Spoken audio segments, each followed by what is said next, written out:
부활주일, 부활이요 생명. 예수께서 이르시되 나는 부활이요 생명이니 나를 믿는 자는 죽어도 살겠고 무릇 살아서 나를 믿는 자는 영원히 죽지 아니하리니 이것을 내가 믿느냐. 이르되 주여 그러하에다 주는 그리스도시요 세상에 오시는 하나님의 아들이신 줄 내가 믿나이다. 요한복음 11장 25절에서 27절 말씀. 어린이 여러분, 오늘은 부활주일이에요. 부활이란 죽은 것이 다시 살아난다 라는 뜻이죠. 다른 종교에는 부활이 있을까요? 부활은 다른 종교에는 없어요. 공자는 중국 춘추시대의 사상가이며 유교의 창시자예요. 그가 가장 사랑했던 제자가 죽었을 때 공자는 이렇게 말했어요. 하늘이 나를 버리셨다. 죽음을 절망으로 보았던 결코 죽음을 극복하지 못한 종교죠. 석가모니는 불교의 창시자예요. 그는 탐욕만 버릴 수 있다면 인간은 구원받을 수 있다고 말했어요. 그러나 인간은 원래가 죄인이기 때문에 탐욕을 100% 버릴 수 있는 사람은 단 한 명도 없으니 구원받을 수 있는 사람도 없겠죠. 또 우리나라의 유명한 성철 스님도 죽음 앞에서 말하셨죠. 내 죄는 산보다 높고 바다보다 깊은데 내 어찌 감당하냐.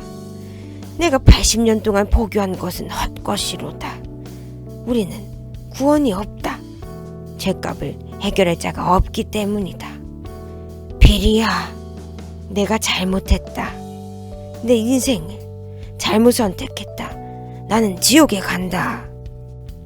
이 세상에 죽음을 이겼다고 선언하신 분은 오직 예수님 뿐이세요.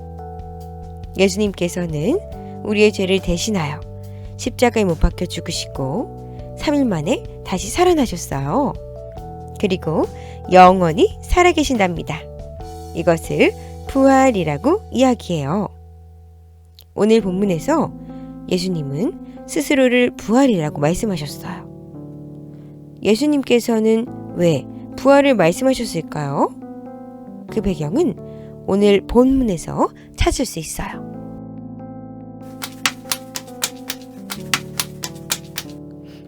지금 예수님께로 가서 사랑하는 나사로가 병들어 죽게 되었다고 전해주세요. 네, 알겠습니다. 예수님, 큰일 났습니다. 예수님이 사랑하시는 나사로에게 큰 병이 생겨서 죽게 되었습니다. 걱정 말아라. 그 병은 죽을 병이 아니다. 이젠 나사로에게 가보자. 예수님, 이제 오시나요? 예수님이 여기 계셨으면 나사로 오빠가 죽지 않았을 텐데. 걱정 말아라. 나사로가 다시 살아날 것이다. 네, 예수님. 세상 마지막 날 우리 오빠가 다시 살아날 것을 믿어요. 마르다야, 나는 부활이고 생명이니 나를 믿는 사람은 죽는다고 해도 살겠고 살아서 믿는 자는 영원히 죽지 아니한단다. 이것을 내가 믿느냐? 네, 주님. 저는 주님께서 그리스도이시며 세상에 오시기로 한 하나님의 아들이심을 믿습니다. 나사로를 어디에 두었느냐? 여기에 두었습니다. 예수님이 나사로를 그렇게 사랑하셨다지? 그렇지. 일찍 오셨으면 나사로가 죽지 않을 수도 있었을 텐데. 무덤의 돌문을 지우거라. 예수님, 죽은 지 4일이나 돼서 냄새가 많이 날 텐데요. 마르다야, 내가 믿으면 하나님의 영광을 볼 것이라 하지 않았느냐? 아버지, 지금까지 제 말을 들어주셔서 감사합니다. 그리고 아버지께서는 언제나 제 말을 들으시는 줄을 제가 압니다. 제가 지금 아버지께 드리는 말씀은 이 사람들이 아버지께서 저를 보내셨으면 믿게 하기 위함입니다. 나사로야, 나오너라! 어머머, 뭐지? 정말 죽은 사람이 살아난 거야? 나는 이제 예수님이 하나님의 아들이심을 믿어.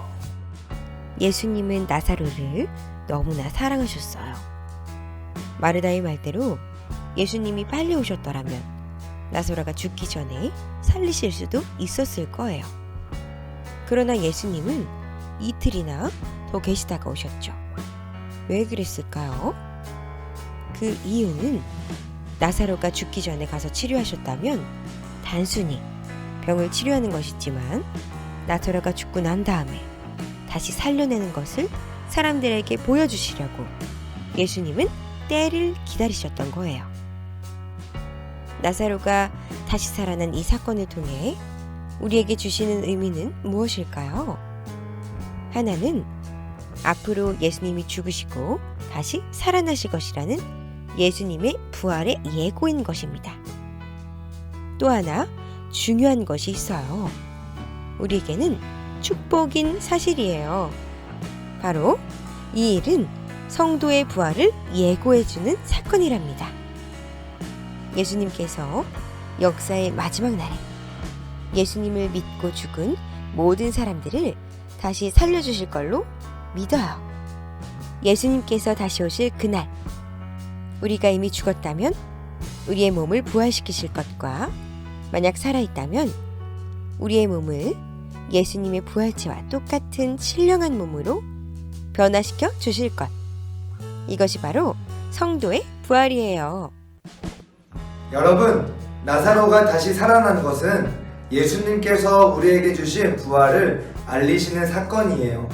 하지만 나사로가 다시 살아난 것은 완전한 부활은 아니었어요. 왜냐하면 다시 살아난 나사로는 다시 죽었기 때문이에요. 진정한 부활의 첫 열매는 바로 예수님이세요. 예수님은 십자가에서 죽으시고 3일 만에 부활하시고 하나님 보좌 우편에 앉아 계세요. 예수님께서 다시 오시는 재림의 날, 예수님을 믿는 우리는 예수님의 부활을 따라서 부활하게 돼요. 그리고 다시 죽지 않는 영원한 생명을 누린답니다. 우리 죽어도 다시 살고 또 영원히 죽지 않는 부활을 생각해봐요. 우리를 두렵게 하고 슬프게 하는 죽음이 힘을 잃게 되죠. 오히려 하나님께로 더 가까이 가게 한다는 소망으로 가득하게 된답니다. 이번 부활주의를 통해 부활에 대한 확실한 믿음과 소망으로 가득한 친구들이 되기를 축복하며 그럼 안녕!